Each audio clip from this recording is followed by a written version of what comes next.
এটা কথা কওকচোন আপুনি যেতিয়া অসমত বহাগ বিহুৰ সময় হয় বা বিহু যেতিয়া চলি থাকে যোৱা কিছু বছৰ ধৰি সেই সময়ত আপুনি প্ৰায় বিতৰ্কৰ তুংগত থাকে আপুনি নিজেও চাগে অস্বীকাৰ নকৰিব বিতৰ্কবোৰ অদ্ভুত ধৰণে কৰে মানে বেছিভাগ জেগাত মোৰ গাত দুখ নাথাকে কিন্তু মই তাক মানে প্ৰটেষ্ট নকৰাকৈ থাকিব নোৱাৰোঁ কাজিয়া কৰি দিওঁ যোৱা বছৰ যিটো হ'ল যোৱা বছৰ মই ৪৫খন বিহু কৰিছোঁ যোৱা বছৰ নাই এই বছৰ ৪৫খন বিহুত অকল প্ৰথম বিহুখনত গণ্ডগোল হৈছে তাৰপিছত এখন বিহুতো কোনো গণ্ডগোল হোৱা নাই আৰু সেই গণ্ডগোলটো কোনে কৰিছে আপুনিও জানে চবেই জানে চ' তেওঁলোকে কৰিব নালাগে আচলতে গণ্ডগোল কৰি দিয়াৰ কাৰণে মই গণ্ডগোল কৰিলোঁ কিন্তু মোৰ লগত গণ্ডগোল কৰিলে মই গণ্ডগোল কৰিমেই সেইটো চিধা কথা তাৰমানে গণ্ডগোলটো আপুনি আৰম্ভ নকৰে আপোনাক লৈ বেলেগে কৰে বেলেগে কৰি দিয়ে তাৰপিছত মোৰ খং উঠে আৰু মই লাগি দিওঁ কথাবোৰ তেনেকুৱা হৈ যায় সেইবিলাক নহ'লে ময়ো ভাল পাওঁ মইনো কেলৈ গণ্ডগোল বিচাৰিম প্ৰগ্ৰাম এটাত এই মাত্ৰ যে আপুনি ক'লে বেলেগে গণ্ডগোল কৰিলে মই কৰিমেই তাৰমানে সেইটো কি একদম পূৰ্বৰ ধাৰণা থাকে নেকি যদি মোক কোনোবাই কিবা কৰে মই তাৰমানে তাৰ প্ৰত্যুত্তৰ কোনোবাই যদি গণ্ডগোল কৰে তাক যদি প্ৰটেষ্ট নকৰে মই তাক কাপোৰ ফুলি কওঁ প্ৰতিবাদ কৰিব লাগিব কিন্তু প্ৰতিবাদ কৰাৰো এটা ভাষা থাকিব প্ৰতিবাদ কৰাৰো এটা ধৰণ থাকিব এটা শৈলী থাকিব সি যদি অসভ্যামি কৰে মই অসভ্যামি কৰিম মই কি এৰি দিম মই ইমান চবৰ মানুহ নহয় কিন্তু আপুনিতো শিল্পী আপুনিতো জ্ঞানী মানুহ আপোনাৰ দেউতা চুৰ কাৰণে আপুনিও কি চুৰি কৰিব নেকি সেইটোতো আপুনি কেতিয়াও জ্ঞানী মানুহৰ লক্ষণ নহ'ব তেতিয়া নহয় নহয় চুৰ কৰাৰ কথা কোৱা নাই মই আপুনি যে কৈছে কোনোবাই যদি অসভ্যামি কৰে মই কৰিম তাৰমানে আপুনি মহাত্মা গান্ধীৰ সেই দিন কেতিয়াবাই হেৰাই গৈছে সেইটো বিশ্বাস কৰে না মই গাল পাতি দিয়া মানুহ নহয় মই চিয়ে গৈ ৰাখিছোঁ আপুনি যিটো ফাইট ফৰ এভৰি ইনজাষ্টিচ বুলি কথা এটা আছে মই সেইটো অনুসৰণ কৰোঁ তাৰমানে any injustice I will fight Gandhi আৰু চে গুয়েভাৰাৰ দুয়োগৰাকীৰে দুটা বেলেগ পথ আছিল এগৰাকীয়ে বন্দুকক বিশ্বাস কৰিছিল এগৰাকীয়ে অহিংসা নীতিক বিশ্বাস কৰিছিল দুজন ভাল বন্ধু আছিলে কিন্তু দুজন ভাল বন্ধু আছিলে কিন্তু আপুনি চে গুয়েভাৰ থাকে এতিয়া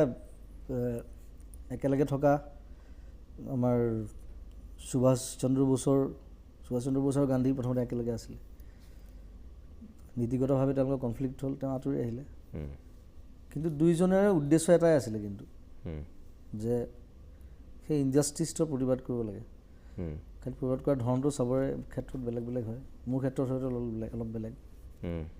আৰু বেছিভাগেই নেমাতে দেখিছোঁ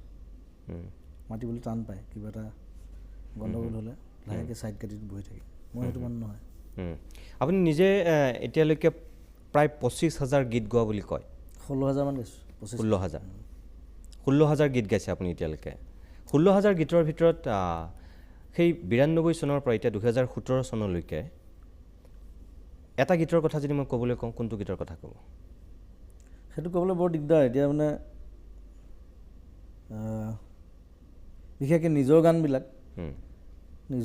নিজৰ সন্তানৰ নিচিনা হয় আচলতে চ' কোনটো সন্তানক বেছি মৰম কৰোঁ বুলি ক'লে ভাল পাওঁ বুলি ক'লে ক'বলৈতো নোৱাৰে মাক বাপেকে আচলতে তথাপিও মাক দেউতাকৰ কোনোবা এটা সন্তানৰ প্ৰতি ক'ৰবাত অকণমান দুৰ্বলতা থাকে কিন্তু সাধাৰণতে একেধৰণে মৰম কৰে গোটেইকেইটাকে তথাপিও আপোনাৰ গানৰ এই ১৬,০০০ গানৰ ভিতৰত মায়াটো আছে মায়াবিনী আছে প্ৰতিটো প্ৰহৰ বুলি এটা গান আছে ৰৈ ৰৈ বিনালে বুলি এটা গান আছে এইবিলাক মোৰ আপোনাৰ জীৱনৰ যদি মই টাৰ্ণিং পইণ্ট বুলি কওঁ এটা বিশেষ গান কোনটো হ'ব অবভিয়াছলি মায়া কাৰণ মায়াৰ পিছতে মোক চবেই চিনি পাইছে বেছিভাগ মানুহে তাৰপিছত হিয়া দিয়ানীৰ গানখিনিৰ কথা ক'ব লাগিব কাৰণ সেইখন চিনেমাৰ পিছতে মই চিনেমা জগতত ভালকৈ সোমাইছোঁ তাৰ আগতে মই এজ এ মিউজিক ডিৰেক্টৰ মোৰ ইমান অভিজ্ঞতা নাছিলে চিনেমাত সেইখন চিনেমা কৰাৰ পিছতে মই আজিলৈকে যিখিনি চিনেমা কৰিছোঁ সেইখন চিনেমাৰ পৰা পাইছোঁ আচলতে যিহেতু মায়াৰ কথা আপুনি নিজে কৈছেই গীটাৰখন আছে আমি এইখিনি মুহূৰ্তত গীতটো অকণমান বহুতবাৰ শুনিছোঁ অজস্ৰবাৰ শুনিছোঁ তথাপিও আমাৰ দৰ্শকসকলে বেয়া পাব যদি অকল মই কথাই পাতি থাকোঁ মাজে মাজে আপুনি দুই এটা গীত গুণগুণাব লাগিব যিহেতু আপুনি নিজেই কৈছে অন্যতম গীতখিনিৰ ভিতৰত মায়া আপোনাৰ জীৱনৰ টাৰ্ণিং পইণ্ট হয় অকণমান আপুনি যদি গাই দিয়ে গীতটো নিশ্চয় মায়া মায়া মাথো মায়া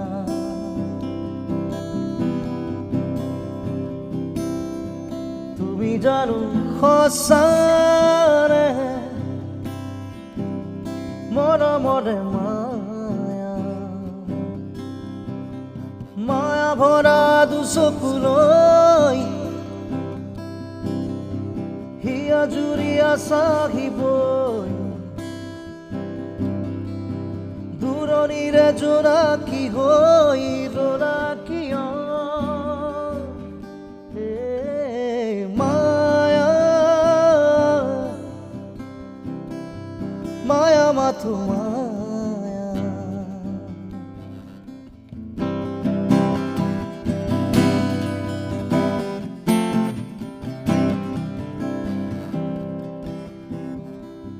সাগৰৰ দৰে গভীৰ তুমি অনা মৰমকে লৈ আছো সিজিয়া দেহে মনে আছা যদি বাৰে বাৰে গুচি যোৱা মোক কিয় খন্দুৱাই নানিবা সেমেকা ৰাতি নেলাগে মোক সোঁৱৰণি মায়া